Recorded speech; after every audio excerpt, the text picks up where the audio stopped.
Garden Basics with Farmer Fred is brought to you by Smart Pots, the original lightweight, long-lasting fabric plant container. It's made in the USA. Visit smartpots.com/Fred for more information and a special discount. That's smartpots.com/Fred. Welcome to the Garden Basics with Farmer Fred podcast. If you're just a beginning gardener or you want good gardening information, well, you've come to the right spot. If you have fruit trees, you just might be doing some harvesting right now of delicious, tasty peaches, plums, nectarines, pluots, and a lot more. Wouldn't it be great if you didn't have to be standing on a shaky ladder trying to reach those last perfect pieces of fruit? Well, today, University of California Cooperative Extension Communications Specialist and Certified Consulting Arborist Kevin Marini says get back on the ground. He has tips to get a tree full of fruit all within easy reach without risking life and limb. Marini calls it, "Honey, I shrunk the fruit trees." He'll show us how. We're podcasting from Barking Dog Studios here in the beautiful Abutilon Jungle in Suburban Purgatory. It's the Garden Basics with Farmer Fred podcast, brought to you today by Smart Pots, Dave Wilson Nursery, and Heirloom Roses. Let's go. Even though it was a nice cool morning and I wanted to do a bike ride, every time I walked in the backyard lately, I was looking at my Fuyu persimmon tree, and it finally came time. I must thin out the fruit. It is one of the hardest jobs for any gardener who's growing fruit trees to thin the fruit, to remove crowded fruit, to allow the tree to breathe, to keep branches from breaking. Well, the Fuyu persimmons had finally gotten to a size where they were almost touching each other, so I knew it was time to get out there and maybe prune them out to the point where there was about 6 inches between each piece of fruit or so. I know that's a very hard thing to do, but it's a very necessary thing to do if you want big pieces of juicy fruit at the end of the harvest season, and you don't want any broken branches, and we have all learned that the hard way. So I spent my morning thinning out the fruit on my Fuyu persimmon tree, and for the first time in many, many years that I've been growing persimmon trees, I did it all from the ground. I did not have to stand on a step stool. I did not have to stand on a ladder, because last year I finally got it through my thick skull. Maybe we ought to bring the height of this Fuyu persimmon down to the point where all the fruit would be within easy reach. And sure enough, it was this year. Now, maybe I didn't get as much this year as I did last year, but I've got plenty. I bet there's at least 100 to 150 pieces of Fuyu persimmon fruit still on that tree. So I'm a happy camper. I'm glad I did that. I'm glad I pruned that fruit tree down to where I can stand on the ground and not risk life and limb on a step stool or on a ladder, especially on mulch. Another guy I know who knows the importance of thinning fruit and maintaining fruit tree height is Kevin Marini. He is a community education specialist with UC Cooperative Extension. He is a certified arborist, and for about 20 years, he headed up the Master Gardener programs in 2 counties here in California, Placer and Nevada counties, which, folks, are some weird counties, especially Placer County, because in Placer County in the west, you're going from former rice fields all the way up to Lake Tahoe at 5,000, 6,000 feet. So there's a lot of different gardening going on, and he trained master gardeners to be able to offer gardening advice at near sea level all the way up to thin air country. Now, as a certified arborist, he's working with a lot of people on controlling the height of their fruit trees. He likes to call his talk, "Honey, I shrunk the fruit trees," and I think that's just great. And finally, Kevin, it's catching on, this whole idea of backyard orchard culture, keeping the height of fruit trees at a manageable height, 6 or 7 feet. And the beauty of that is if you keep them at that height, you can have a lot more fruit trees in your backyard. Absolutely. Hey, let me tell you, the one thing that I have experienced since I've been working with homeowners and their fruit trees is that they rarely get fruit. And they want fruit. And where is the fruit? It's at the very top of the canopy of these 25, 30-foot tall fruit trees. So when I hear that you have gone out there and not only thinned your fruit, which is very hard to do, but also over time have brought that fruit tree down so you can just stand from the ground and do everything you need to do, that warms my heart. It makes me feel better, too. Yeah. But doing that, though, as we've been taught for years and years, this whole idea of backyard orchard culture and having manageable trees, I think got its start, its impetus back in the 1990s from Dave Wilson Nursery and people like Ed Livo and Tom Spellman. And it's taking hold, but the question always appears, I have a 15 or a 20-foot tall tree. How do I take it down to 6 or 7 feet tall? And what we've been telling people over the years is, well, it's a slow process. Is it a slow process? It is. And I have a great story to relate on this. So a lot of the Master Gardener programs have demonstration gardens where they do workshops and things like that and demonstrate all these best practices they teach about. And so up here in Grass Valley in Nevada County, as part of the Nevada County Master Gardener program, they have this big demo garden and they have a beautiful orchard. That orchard was planted 35 years ago, potentially even longer than that. And it was planted with standard fruit trees. And so, of course, when you have standard fruit trees, you have gigantic trees. And these trees grew fast and big and quickly got out of hand for these master gardeners to tend to manage. And so they kind of hit a point where they said, we either are going to take out all these trees and replant them, or we're going to get some help to bring them down to size. And so we asked for some help, and that help was in the form of a Sacramento farm advisor who has since passed, named Chuck Ingalls. I know who you know Chuck Ingalls is. Oh, yeah. And so Chuck was very gracious and came out to our demo garden and kind of put together a 3 to 5 year plan. It is a slow process, but basically we did it over 3 to 5 years. By year 5, the trees were significantly lower to where we did not even have to get ladders out. If you think of 5 years as being fast or slow, I mean, that's a little subjective, but it's faster than you may think, let's put it that way. And the key, of course, that Chuck elucidated at that time was not stressing the tree out by doing an enormous amount of removal of limbs and stuff all at once, but to do it staggered over time. Big cuts on trees are not good things, right? They're just large wounds that take a long time to heal.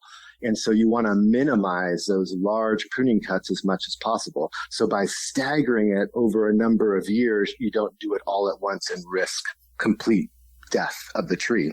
And so I encourage anyone to, if they're in Nevada County and Grass Valley, to check out our orchard at the demonstration garden and see these enormous trunks on these trees, but yet the trees are almost completely flat on top and, not higher than 12, 14 feet. One thing I would like to point out for people who do have regular sized fruit trees that might be 15 or 20 feet tall, don't use your household step ladder. Invest in an orchard ladder. Absolutely. Cannot emphasize that enough. From experience, to be honest, and I feel a little embarrassed even saying it, but I definitely have tried to use a frame ladder. And I live in the foothills on a slope, on rocky, gopher-infested, mounds everywhere. And so, definitely go with the orchard ladder. And it's unbelievable how easy it is to navigate. A lot of people think, oh gosh, what's up with that one little arm that swings out? Doesn't seem safe. It's actually incredibly stable. Yeah, it's like a tripod with that one long metal arm and then 2 regular feet, and it's incredibly stable. Yeah, it works. It works great. And even in like what you were talking about, mulched areas, that's really where you got to be really careful about using ladders, and where we put a bunch of mulch down. It's so prone to just kind of sinking in. Orchard ladders really perform good in those circumstances. Well, by the time you get your tree down to 6 or 7 feet, you can sell that orchard ladder for a great profit. So think about that as you're only maybe taking off, 1/3 of the total length of a branch in any one season? Yeah, ideally. One thing that I have absolutely come around to is that there's really 2 times to prune for all fruit trees. And well, maybe not citrus. That's a little bit different animal. But when we're talking about most stone and palm fruit trees that people have in their backyards, it really needs to be a combination of dormant pruning and summer pruning. And I can't emphasize enough the and, not or. Both. What I have learned over all these 25 years teaching about fruit trees and tending to fruit trees is that both dormant and summer pruning are necessary to keep the trees at the height you want. It's really difficult to do just one or the other and have those trees remain small and not have so much growth to deal with that it takes so much time to deal with. So I'm all about both dormant and summer pruning in conjunction to keep trees small. And summer pruning is usually best accomplished right after harvest, and dormant pruning is after the last leaf has fallen, so you can get a good idea of the structure, and you can spot those rubbing branches, crossing branches, or branches that are headed to the interior and blocking ventilation. And cutting those out can help your tree avoid a lot of diseases as well. Oh, yeah. One thing that's nice about fruit tree pruning is that there's a real kind of prescription, step 1, step 2, step 3, step 4. And if you follow that, and even if you don't know a lot about pruning, if you just, like you mentioned, take out the branches that are obviously going towards the center of the tree or that are broken or that are dead, dying, disease, there's a few, first steps that anyone can go out there and do. And so that is really empowering for a lot of folks that, hey, I know that I can at least keep my tree looking decent by doing these steps. Of course, then you get into more of the art side of fruit tree pruning where you're shaping and you're making some decisions about what type of cuts to make and things like that. It can be more complex. It is more complex. But like you say, there's some basics that everyone can get out there and do. Well, when it comes to thinning cuts or heading cuts, what is the primary cut you like to do when bringing a tree down in size? So this is a real interesting thing to talk about because I always use the language in the arborist world to explain pruning cuts. There is different language in the fruit tree world, right? So in the fruit tree world, a heading cut is used to describe reducing a branch, usually a 1-year-old branch or older, and down to, a bud or a branch. Okay. In the arborist world, a heading cut is kind of a hacking cut. It's just made anywhere. And a good example of that would be, say, shearing or hedging, where you're just making a bunch of heading cuts and they usually fall not necessarily to a bud or a branch, but they could even occur between a node. And the response growth from a heading cut is usually a whirl of growth.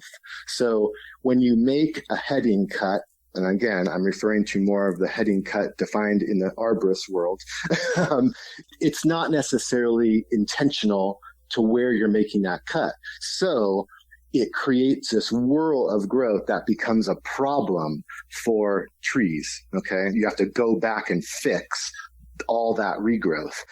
The cut that's used a lot for fruit trees, using the arborist language, is a reduction cut. And the reduction cut is what it sounds like. It's reducing the length of a branch. That should always go back to a bud or back to a branch so that the energy goes into that bud, goes into the branch, and doesn't result in the tree's response being a whirl of growth. Does that make sense? It makes perfect sense. People may get very confused if they're traveling in their car in the countryside and maybe they're going by a cherry orchard and all of a sudden they're passing workers and the workers have this big, huge machine that's going along the top of the cherry trees that are basically horizontal saws just shearing off the tops of the cherry trees. And they say that they can't possibly be doing it at a branch or a bud. They're just doing it willy-nilly. Exactly. Yeah. That is pretty amazing to watch, isn't it? Yes. And so in that case, they're doing it at a time of year where it's unlikely to initiate a bunch of regrowth. So timing's important. But at the same time, you're absolutely right. It is just, there's no intention of where each branch is getting cut. It's just along the top. Now, can homeowners do that? Well, sure. But it may result in some regrowth that you don't want. So I always talk to homeowners about always pruning back to a bud or a branch, just as a good practice, like a best practice to always have. That way you avoid the potential problems of a heading cut and all that regrowth. Yeah, unfortunately for homeowners cutting back on a tree, it's usually is how far can the saw reach? And that's where the cut is, when in reality, if they just maybe don't stretch as far and come back down to a crossing branch or, like you say, a bud and make the cut there, they'd have a lot fewer problems in future years. We see that a lot in ornamental trees and in front yards of people who have hacked back at especially fruitless mulberry trees, and where they've hacked back at one branch, 2 branches come out. They hack back at those 2 branches, 4 branches come out. Isn't that the truth? And this happens with not just fruit trees, but it happens with young ornamental trees that people plant, and a branch will end up growing, say, over their driveway a little bit, and they'll just go, oh, I don't want that there, and just cut it wherever it's not going over the driveway. So you're right. It happens with all trees, and it's one of the things that, gosh, it's so super important not to do that, because you can really create some bad structure, some bad branch attachments by going that route. And by bad, I think you mean weakly attached, because those branches could grow out. And if you see some of these very tight crotches that they form and they're more susceptible to breaking, it could be you or your car that's a victim. Absolutely. And with fruit trees, of course, you have ideally all of that fruit on the branch that's creating a load, creating weight. And man, when you have those narrow crotch angles, I love the language we're using here. Those narrow crotch angles in the trees, they can just rip out very, very easily. A lot of the people that I work with with their backyard orchards are really surprised that the higher the angle, right, approaching 90 degrees, the stronger that attachment is. They tend to think that those 45s are very strong, because when they're young, there's no obvious reason why they're not, right? But as they get older, it becomes very obvious, especially for an arborist, because you see what's called included bark. You see the fact that there's not really much wood there in between the crotch there. That's one thing that's really important. You don't want narrow angles between your branches. You want them approaching, 90 degrees. I'm pretty picky about who I allow to advertise on this podcast. My criteria, though, is pretty simple. It has to be a product I like, a product I use, and a product I would buy again. And you know who checks all those boxes? It's Smart Pots. Smart Pots is the oldest and still the best of all the fabric plant containers that you might find. Smart Pots are sold around the world, and they're proudly made 100% right here in the USA. Smart Pots come in a wide array of sizes and colors and can be reused year after year. Some models even have handles, and that makes them a lot easier to move around the yard. Because the fabric breathes, Smart Pots are better suited than plastic pots, especially for hot climates. That breathable fabric has other benefits too. Water drainage issues? Not with Smart Pots. Roots that go round and round, choking the root ball like they do in plastic pots? Doesn't happen with Smart Pots. These benefits will help you get a bigger, better plant than what you've gotten in the past with the same size plastic or other hard container. Smart Pots are available at independent garden centers as well as select Ace and True Value hardware stores nationwide. To find a store near you or to buy online, visit smartpots.com/Fred. And don't forget that /Fred part. On that page are details about how, for a limited time, you can get 10% off your Smart Pot order by using the coupon code FRED, F-R-E-D. Use it at checkout from the Smart Pot store.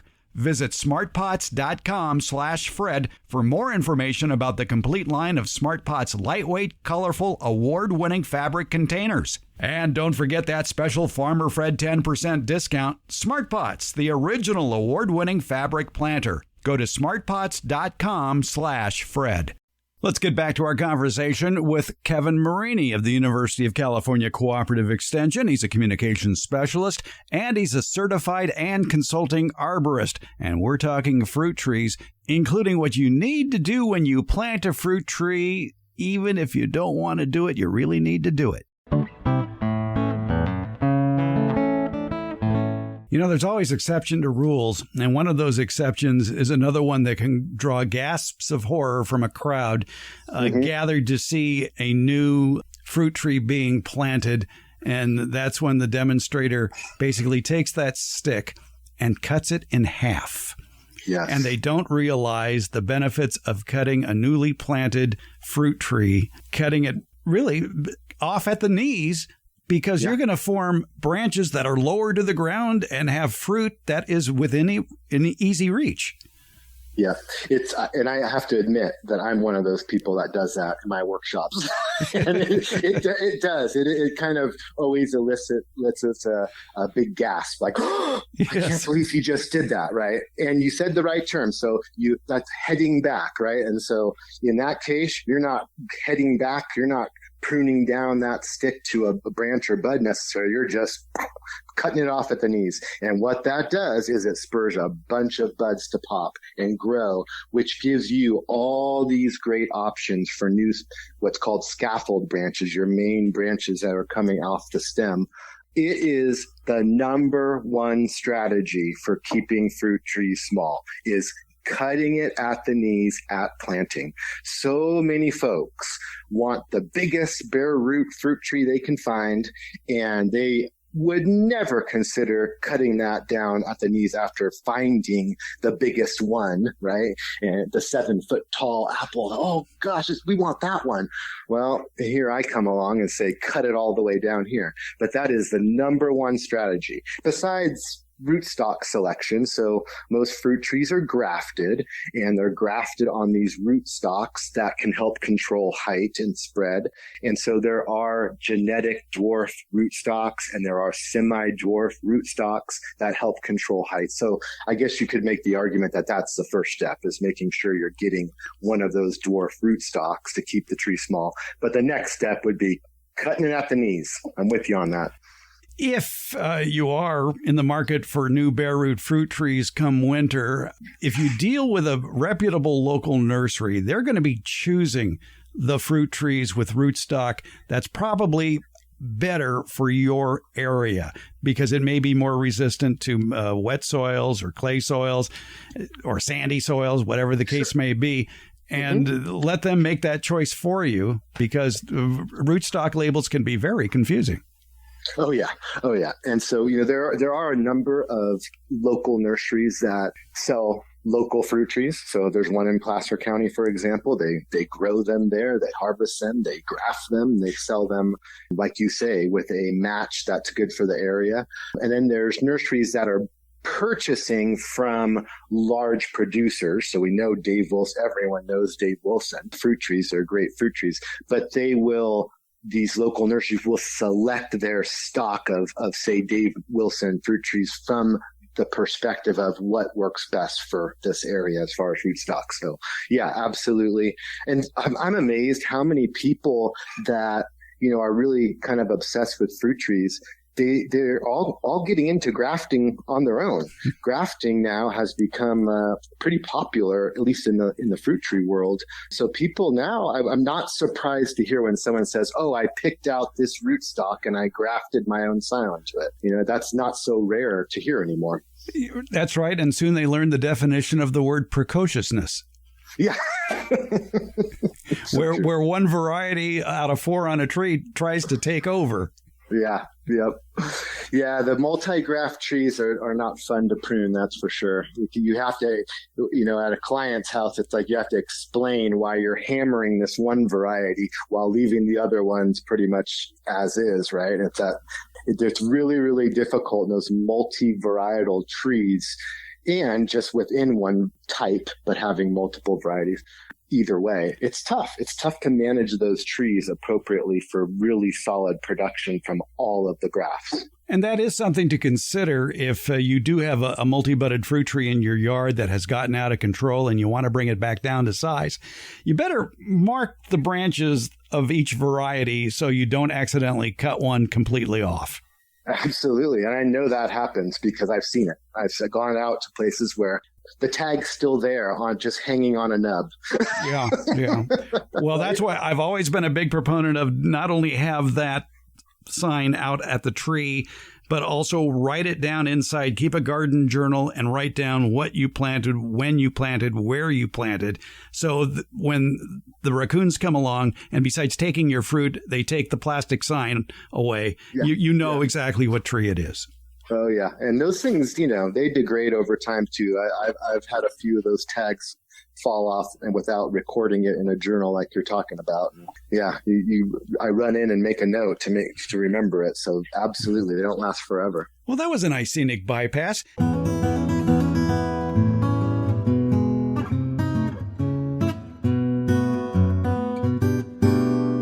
Did you know that fall is the best time to plant roses? It is. Fall planting will give your roses the time to establish themselves before winter arrives, and that results in a more robust root system as well as earlier spring blooms next year. So, which are the best roses? Well, to start with, choose a rose with the best roots, and that would be the roses that are grown on their own root system, and that's exactly what they do at Heirloom Roses. Heirloom Roses is a family-owned business. They're based in Oregon. They grow over 900 varieties of own root roses for gardening in USDA zones 3 through 10. Own root roses, they'll outlive and outshine grafted roses from the big box stores, and that results in stronger disease resistance, a longer lifespan, and stunning blooms that are always true to the variety. At Heirloom Roses, you can find over 900 rose varieties in their online catalog, as well as a large selection of spring bulbs, soil amendments, and everything you need for fall planting. And as a special offer for our listeners, Heirloom Roses is offering 20% off all roses with the checkout code FRED20. Use this code at checkout now through October 31st, 2024. It's time to experience growing roses the way nature intended, on their own roots. Visit heirloomroses.com to find your next rose today.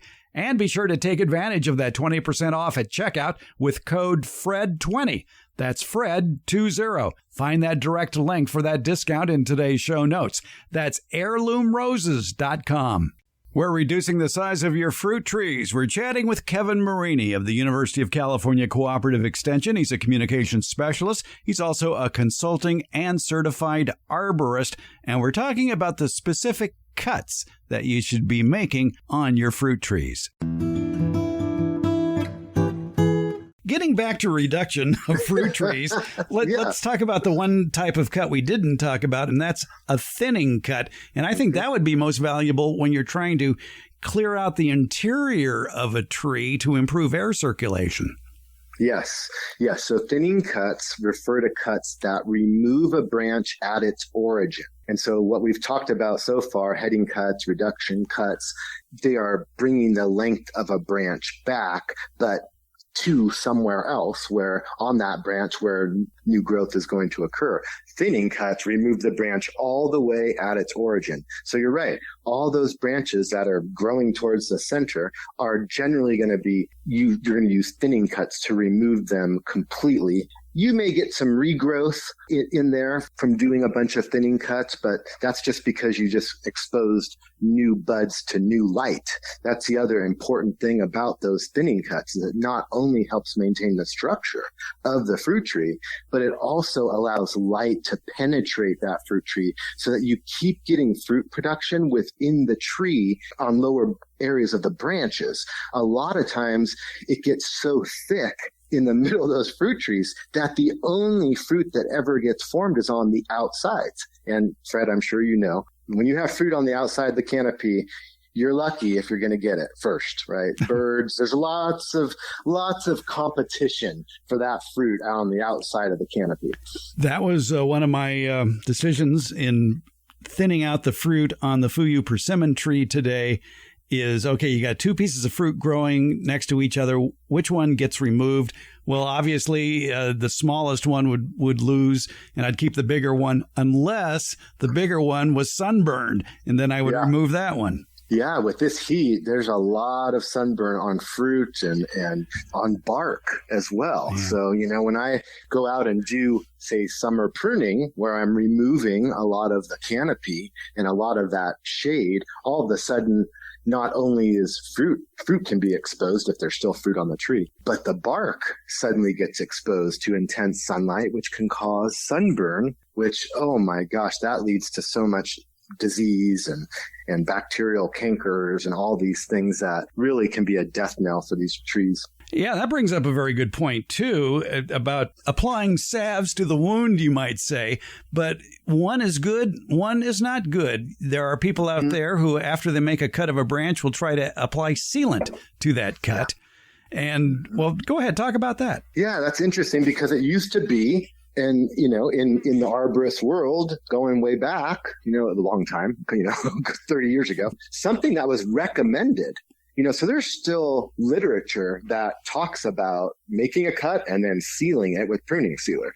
Now we know, as the science has evolved, that is definitely not the right thing to do. We know now that if you make an appropriate pruning cut where you're maintaining that little bark collar that has specialized cells that are meant to seal that wound, trees do it all on their own, and by sealing it, you actually inhibit that process and potentially seal in bacteria or fungi that can then cause disease or decay. So we know now that sealant, and especially of pruning cuts, it's just not needed at all, and it can be detrimental. The one way we do paint wounds on fruit trees is we use this, it's called, a lot of people refer to as whitewashing fruit trees, the white paint that people see all over fruit trees. It looks kind of funny, but it has a very specific and beneficial purpose, and that is to kind of be a sunscreen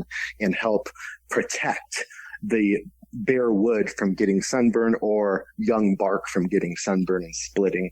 And so there are circumstances where you do pruning cuts and you paint them with kind of this whitewashing material. The difference between the whitewashing material and the pruning sealant is that one breathes and one doesn't. So the sealant seals in and doesn't breathe, whereas the whitewash has pores that still allow it to breathe and heal over naturally. The one thing I just learned over the last couple of years is that now they have these whitewashing products in nurseries in all different colors.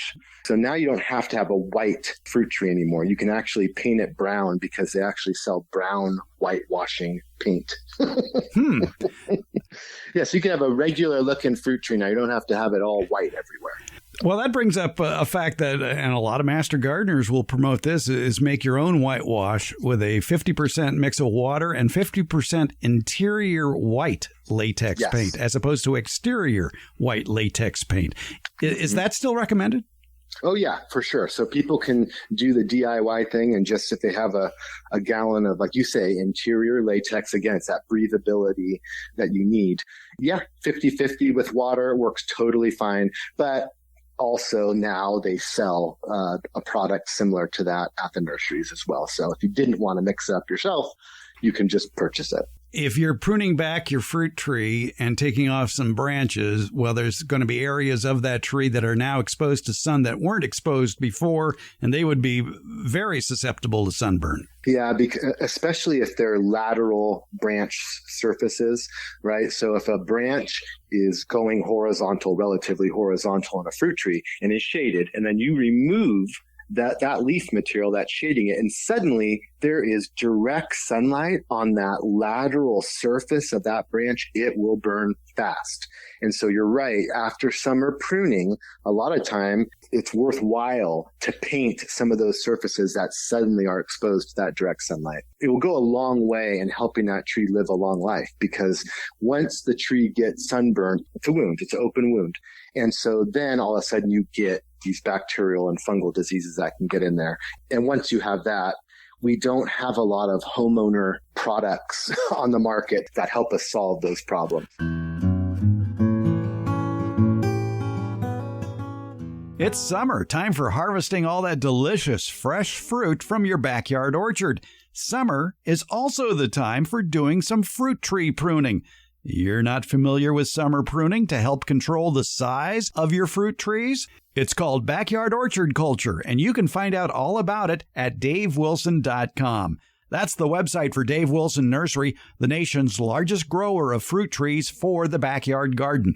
At davewilson.com, they have planting tips, taste test results, nursery locations, and information about their revolutionary backyard orchard culture techniques, which explain how you can have a cornucopia of different fruit trees in a small backyard. And that includes summer pruning. Just go to davewilson.com, click on the Home Garden tab at the top of the page. There, you're just a click away from the informative YouTube video series at davewilson.com.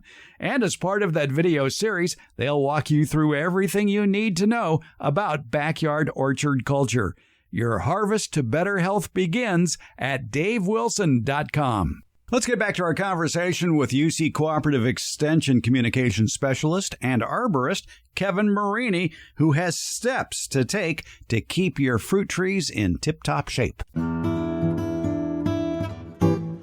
Oh my, there's a crowd gathering outside my window here. What are they saying? What are they mouthing? They're saying, what are the steps? What are the steps? What are the steps? Oh, hey, Kevin, you mentioned there are some steps, like 4 or 5 steps when it comes to reducing the height of a fruit tree. Yeah, well, let's start with the one that maybe doesn't reduce the height, but it's the easiest step. And everyone can do this any time of year, and they don't even have to be very careful about where they make the cut. And that is the suckers. Because fruit trees are grafted onto a rootstock, you get suckers that grow up from the ground from the rootstock. Believe it or not, this could be a big problem because if you let those suckers continue to grow, they can eventually convince you that they're part of your fruit tree, right? Until you actually see this weird looking fruit on them and you realize, wait, what's that all about?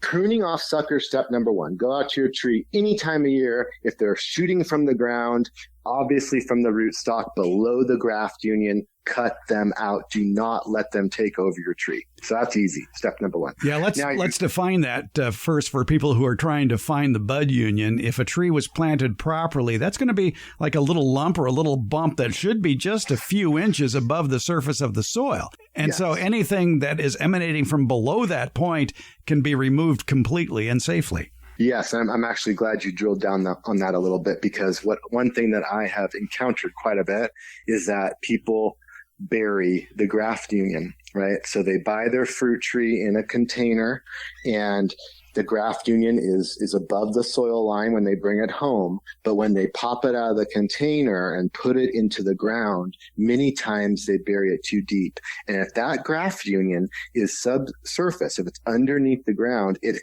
can absolutely quickly rot. And then you can lose your fruit tree in a nice stiff wind down the road. That's super important. That graft union has to be above ground, has to be daylighted, and you're really kind of taking care of that, right? Ideally, you don't want it facing west where the afternoon sun is hammering it. You kind of want it facing the other way.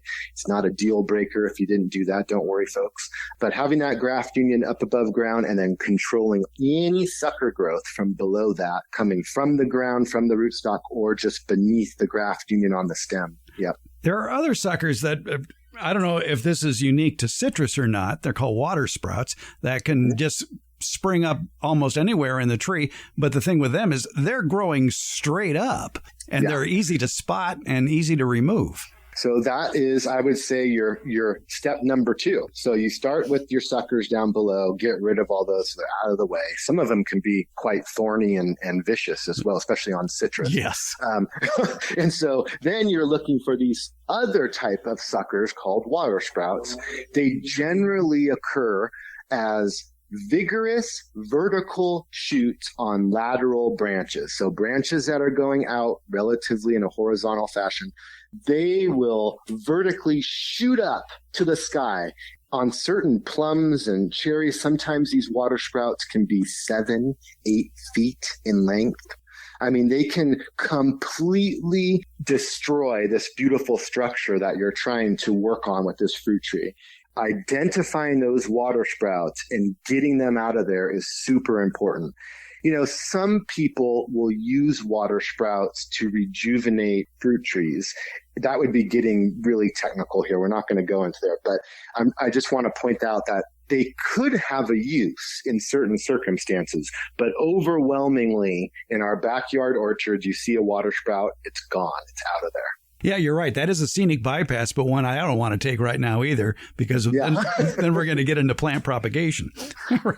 Yeah. That goes down a whole another little road there. Interesting one. So let's talk about number 3. Okay, so you got your suckers, you got your water sprouts, right? So now you're going to start actually looking for some problem children. Okay, what are the problem children? Well, those shoots that are going into the middle of the tree that you spoke about earlier are I call them problem children. By themselves, they're just little shoots, little branches, and you might not think anything of them. But for me, trying to maintain a certain structure to the fruit tree, those can really muck it up very quickly. Really kind of become cumbersome too to deal with if you really let them grow in there. You really have to get in there and find their origin and cut them out and yank them out, and it can be a little troubling. So I say stay on top of those branches that are crossing, rubbing, and then going from branches into the middle of the fruit tree. Get those out of there. Pretty easy to identify and remove. Now, of course, there's also, I mentioned the crossing, rubbing. Those aren't necessarily only branches that are going towards the middle of the fruit tree. Those are branches that are just growing too close together. And if they're touching already with a fruit load, it's even going to be worse. And they can create wounds, which then, of course, lead to potential disease. So you don't want that. And then, of course, the next step is those dead, dying, diseased branches.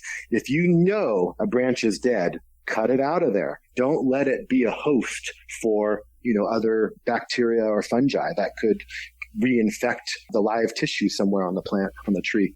If it's dying, if you see something dying back, sometimes the best thing to do is to prune that puppy out quickly, potentially stopping the infection in its tracks, right? I don't know how many those were, maybe 4 or 5 quick tips. If everyone just did those, the fruit trees would be in good shape for the most part. You still would probably have to do what we talked about in the beginning, which is reduction cuts and a mix of dormant and summer pruning to keep that height down. But those easy, like you walk out to the tree and you go suckers, water sprouts, branches going towards the center, dead, dying, disease, crossing, rubbing. 5. So there it is. You do those 5 things, you are doing way more than most people do. Removing those branches too, they should be removed completely. Those would be thinning cuts where you're cutting those off at wherever they're emanating from. Exactly. Yeah. Because most of them, there could be an argument in certain circumstances for diseased branches that you don't take out all the way at their origin. For example, say fire blight, right? So if you have fire blight in an apple or a pear, you may not remove the entire branch. You may cut it beyond the damage to another branch or a bud. So there's certain circumstances where maybe you wouldn't do a thinning cut, but I would say the majority of what we just talked about are thinning cuts. Yeah. Well, since you just steered the car onto this scenic bypass, let's talk a little bit about fire blight. If people notice a scorched look to their apple tree, for example, or a pear tree, and they go, oh my goodness, what's going on here?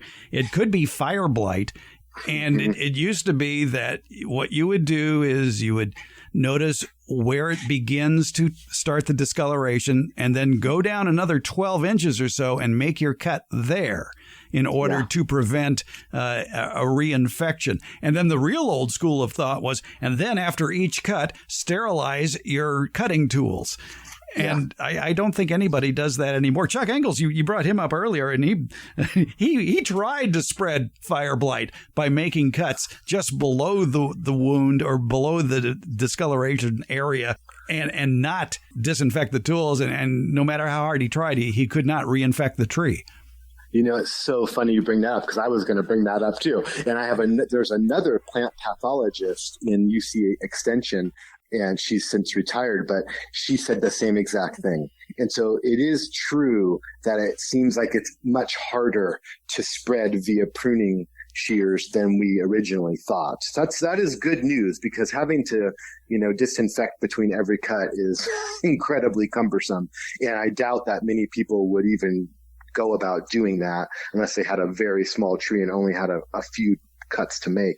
But fire blight, it was bad this year. On pears and apples, mostly on pears and apples. I mean, of course, there's ornamental plants that host the bacteria too, but For fruit trees, we're mostly talking about pears and apples. And the thing that happens is it can be so destructive to your structure. So you spend all this time building this beautiful structure to a fruit tree, and suddenly you get fire blight damage and you have to make a pruning cut that is going to eliminate an entire side of your fruit tree, right? And all of a sudden this beautiful balanced structure you have becomes kind of off kilter. And so a lot of people are hesitant to make those cuts, but you're right. It's really what is recommended the number one tool we have as home gardeners is to prune out the fire blight damage. And I still, even though it may be hard to spread the infection, I still like to go at least 6 inches beyond where I can see the infection into really nice, healthy tissue. So I still abide by that, but I don't worry about the disinfection of the shears between the cuts, like you mentioned. Yeah, and you can still take it back to a bud or a crossing branch as well. Yeah, for sure. So for sure. It is effective. I think the problem as far as disinfecting your tools, if people were using bleach, that's a quick end to your tool. That $90 pair of Corona shears that you have just might not last as long as you think if you're dipping them constantly into bleach. So basically wipe them off at the end. Clean your tools when you're done working with them for the day. I mean, it's a good habit to get into if you have pruning tools, is at the end of the day, clean them, oil them, sharpen them. Yep. Yeah. Oh, I think people are always so interested in what I'm doing in the back of my truck. At first, when I arrive at their house, I get out my tools and I'm sharpening them. And, what are you doing? I'm sharpening my tools so that I'm going to make nice, clean cuts on your trees. Oh, wow. They're always so happy to hear that. Well, that's good. Yes. Yeah. Exactly. But let me tell you, it goes a long way when you're pruning fruit trees to have sharp tools. It makes the job so much more pleasant. Right. I actually was pruning some olive trees. There's a real bad disease affecting California olive trees. It's called olive knot. And it's these galls that form on branches, and it causes everything above those galls to die. And so what's recommended is that during the summer, during the warm season, when the disease can't infect new pruning wounds, is when you get all that stuff out of there. That's when I realized the benefit of sharp tools. If you ever tried to prune out dead olive wood that's dead, so it's rock hard, right? It is a lot more difficult to do than making pruning cuts in live tissue where it's just like butter. Trying to prune out dead stuff, you need really, really sharp tools. Well, since you went on that scenic bypass, tell us about your sharp tools. What brands do you like? You know, I have to say that I have Felcos. I've always had Felcos. I don't know who or where I got the idea that Felco was the, pruning shear of all pruning shears, but I do really like how they fit in my hand. I like how they sharpen up. I like how you can take them completely apart and buy new parts for them. I still have Felcos that I bought in, I was in Italy in 2002. So I have pruning shears that I still use from 2002. I have to give Felco a little nod there, but I've used Corona. I've used some of these other brands and they work great as well. I am a big fan of medium-sized, lightweight loppers. So most people know what loppers are. And when pruning fruit trees, I love loppers because you can look back from what you're cutting and you can get a little bit more leverage for larger branches. I prune a lot of fruit trees with loppers and do kind of the very end more fine work with pruning shears. The old saw, if you'll forgive my pun there, for choosing and using pruning tools was, well, if it's about the thickness of your little finger, you can use hand pruners. If it's the thickness of your thumb or less, you can use long-handled loppers. If it's thicker than your thumb, you use a pruning saw. So what pruning saws do you like? I love small pruning saws. So I'm a big fan of the little Corona. I mean, I'm saying brands here. In the UC world, we don't talk brands very much, but I will say that there's not many small-sized pruning saws that are durable, and I really like the little Corona one. It's only about, I think, 8 inches, and I can put it in my back pocket. I can be up on a ladder if I need to be and just whip it out really fast. It's really, really easy to get in between branches, which can be difficult with larger pruning saws. Obviously, if you have big branches, bigger pruning saws are going to make the cut go a lot faster than a little tiny pruning saw. But believe it or not, I use a small one. I like really light tools that I can manipulate in lots of situations. But again, I'm doing this. Sometimes I pruned an orchard that had 55 apples, so I'm, so sometimes, having those lightweight tools are more for my muscles and joints as well. Well, yeah, that's understandable. Yes. Sure.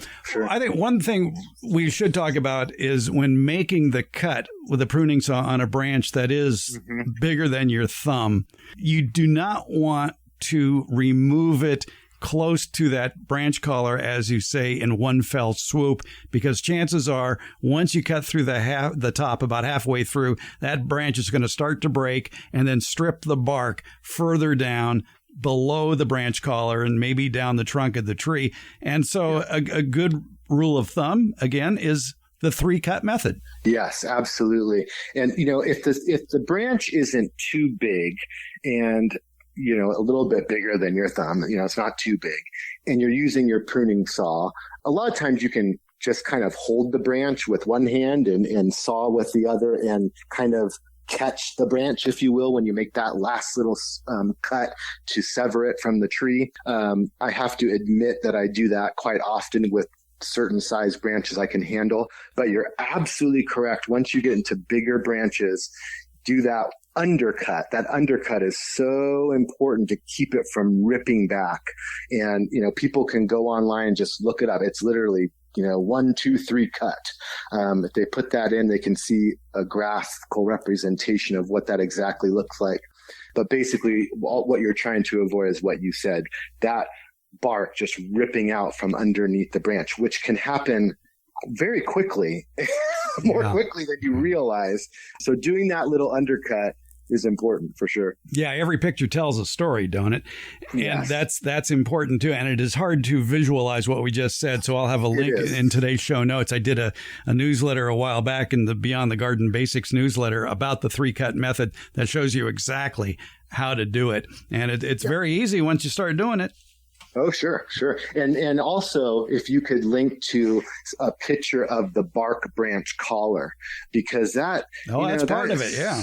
That is so important. So many folks, are still cutting branches off flush to the stem, and it's not their fault. They don't know any different. I could see why they think that makes sense, right? If you don't know about tree physiology and you're thinking, hey, you don't want to leave any type of a nub here. You want to take it back.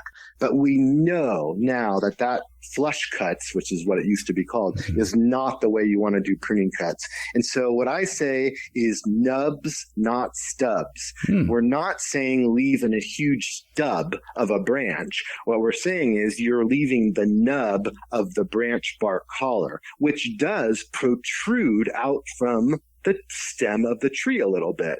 Seeing that in pictures, I think, is really important for folks, because there's so many times where I go out and see a pruning cut that was done wrong and has led to decay that has tracked back into the tree and is just slowly killing the tree.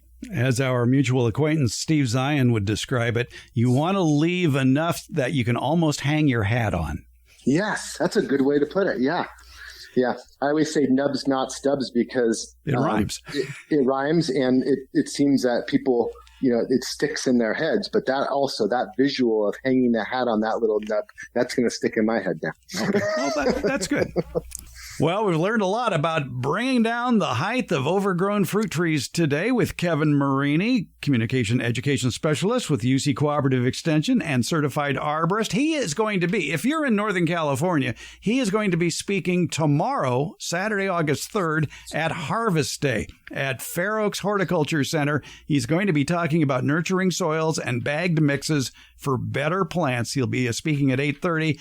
If you're not in Northern California, well, next time you come to California, try to make it around the first weekend in August so you can come out and see the Fair Oaks Horticulture Center, because it is a fabulous demonstration garden where you're going to find great tips for your own yard. That's the way it is designed. It's not a dilettante garden. It's a working garden, and you ought to see what they've done over the 25 years or so that they've had that center, the Fair Oaks Horticulture Center, in existence. So Kevin Marini, tomorrow morning, August 3rd, at the Fair Oaks Horticulture Center for Harvest Day, a free event, by the way.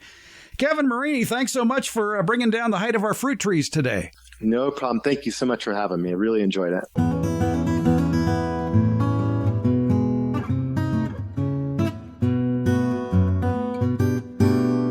Were you a little confused by our conversation with Kevin Marini about fruit tree height reduction? Maybe you're having trouble recalling his 5 or 6 steps for pruning for better basic fruit tree health, or where that bud union should be located when planting a new fruit tree.